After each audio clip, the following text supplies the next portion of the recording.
بزرگان ملت، میری عزتدار ماں اور بہنوں،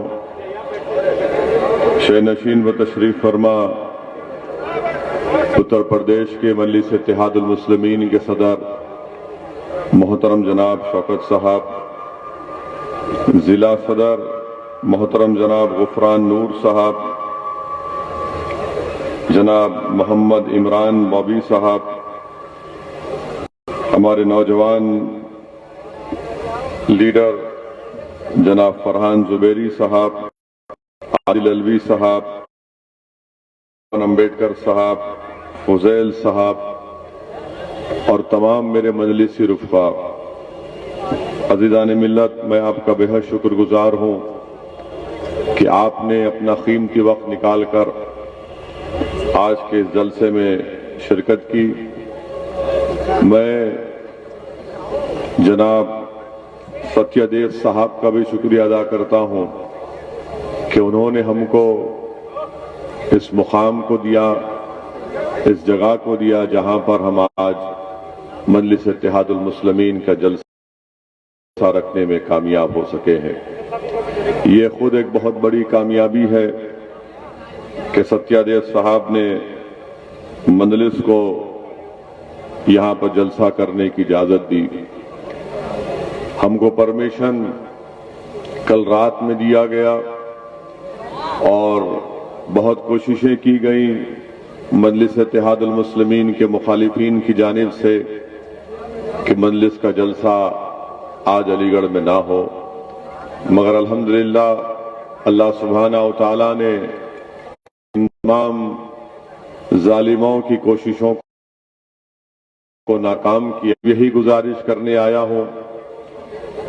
کہ اتر پردیش میں آپ کو اور ہم کو مل کر متحدہ طور پر اپنی ایک سیاسی قیادت کو بنانا ہے۔ اگر ہم اپنی سیاسی قیادت کو نہیں بنائیں گے تو یاد رکھیے بھارت کی جمہوریت کی تلخ حقیقت یہ ہے کہ جس سماج کے پاس اس کی سیاسی قیادت ہوگی، لیڈرشپ ہوگی، وہی سماج سے انصاف ہوا ہے، وہی سماج نے اپنے حقوق کو حاصل کیا ہے۔ جب تک آپ متحد نہیں ہوں گے،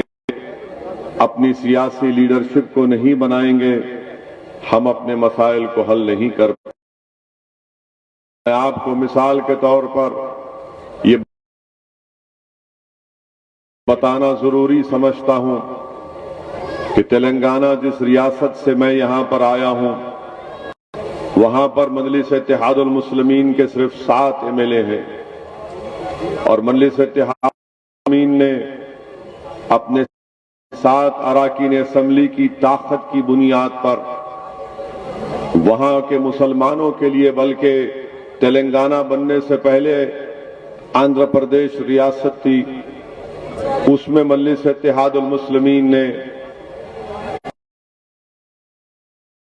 کے لیے صرف 7 اراکین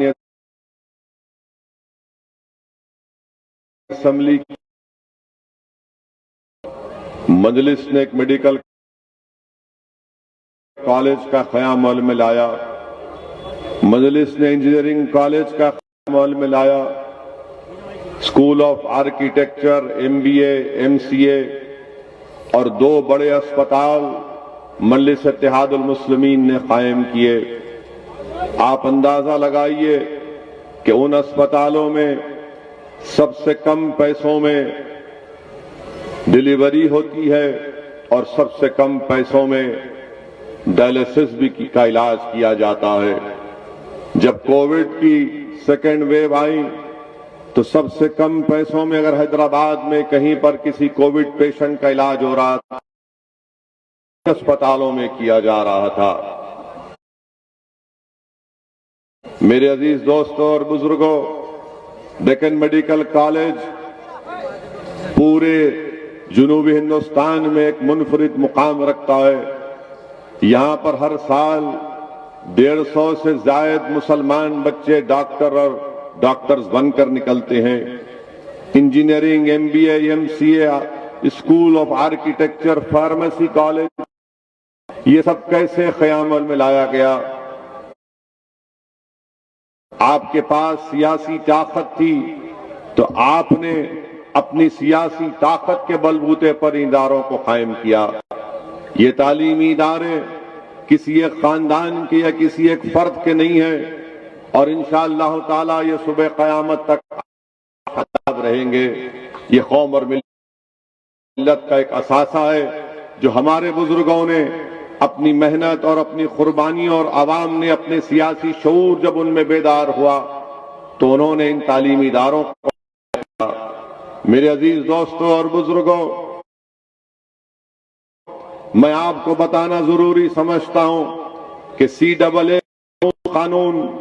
जो पार्लियामेंट में बीजेपी की हुकूमत ने एक जालिमाना तौर पर अपनी ताकत की बुनियाद पर एक गैर दस्तूरी कानून को बिल लाकर कानून बनाया। तेलंगाना की असेंबली में हमने वहां की हुकूमत के सामने इस बात का मुतालबा किया और CAA कानून के खिलाफ तेलंगाना की असेंबली में बाज़ाब्ता एक करारदाद, रेजोल्यूशन पास की गई जिसमें ये हुकूमत ने अवाम से वादा किया, तेलंगाना की हुकूमत ने, कि हम तेलंगाना में सेंसस करेंगे,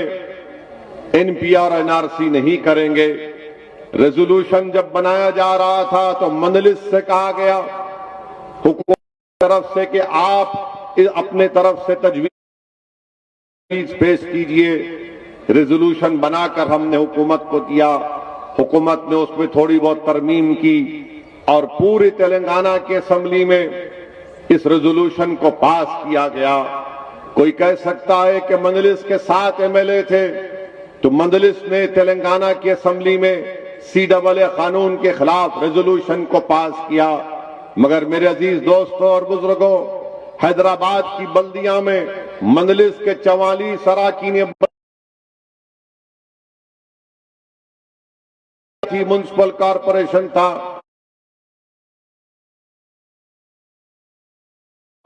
जिसने CAA कानून के खिलाफ एक रेजोल्यूशन पास किया तो वो हैदराबाद कॉरपोरेशन में मजलिस इत्तेहादुल मुस्लिमीन के सिर्फ 44 अराकीन बल्दिया थे। हमने CAA जैसे काले कानून के खिलाफ एक रेजोल्यूशन को पास किया। मेरे अजीज दोस्तों और बुजुर्गों, याद रखिए, अगर आपके पास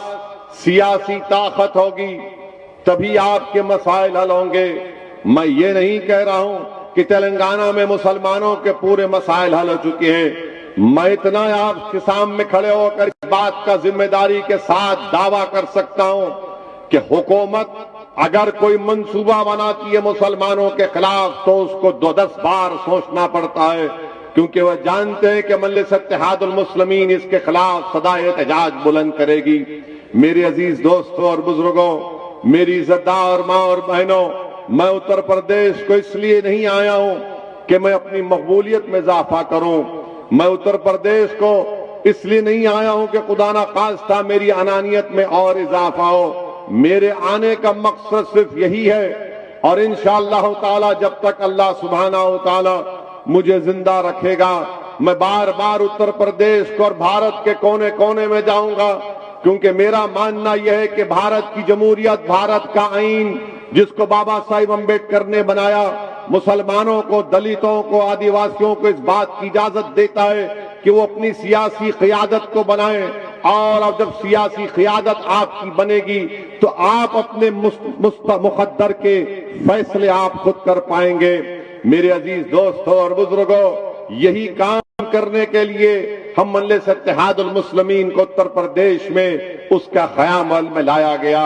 हमारा मकसद यही है कि आज उत्तर प्रदेश में मुसलमान सबसे पिछड़ा क्यों है, आज उत्तर प्रदेश में मुसलमान कमजोर क्यों है, आज उत्तर प्रदेश में मुसलमानों पर जुल्म क्यों किया जाता है। मेरे अजीज दोस्तों और बुजुर्गों, इसकी बात सिर्फ यही जवाब इसका मिलता है कि आपकी एक सियासी क़ियादत नहीं है।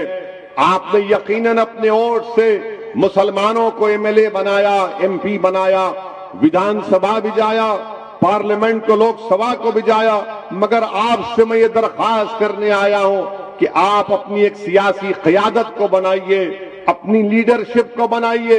ऐसी लीडरशिप को बनाइए जैसा चरण सिंह ने जाटों के लिए लीडरशिप को बनाई थी, ऐसी लीडरशिप को बनाइए जो मुलायम सिंह यादव ने यादवों के लिए बनाई, ऐसी लीडरशिप बनाइए जो बहन जी मायावती ने जाटवों के लिए बनाया, ऐसी लीडरशिप बनाइए कि बीजेपी ने आलाजाद के ब्राह्मण हो या बनिया हो उनके लिए एक सियासी प्लेटफॉर्म बना दिया, ऐसी लीडरशिप बनाइए कि अनुप्रिया पटेल है मगर कुर्मी उनको अपना लीडर मानते हैं। मेरे अजीज दोस्तों और बुजुर्गों, जब ये लोग ये काम करते हैं तो कोई इनसे नहीं कहता कि तुम्हारी वजह से फिरका परस्ती बढ़ रही है, तुम्हारी वजह से तनाव फैल रहा है, मगर मैं आपसे कहने आया हूं कि जब ये तमाम लोग अपनी अपनी सियासी लीडरशिप को बना सकते हैं और अपने समाज को फायदा पहुंचा सकते हैं तो क्या मायूब बात है कि उत्तर प्रदेश का 19%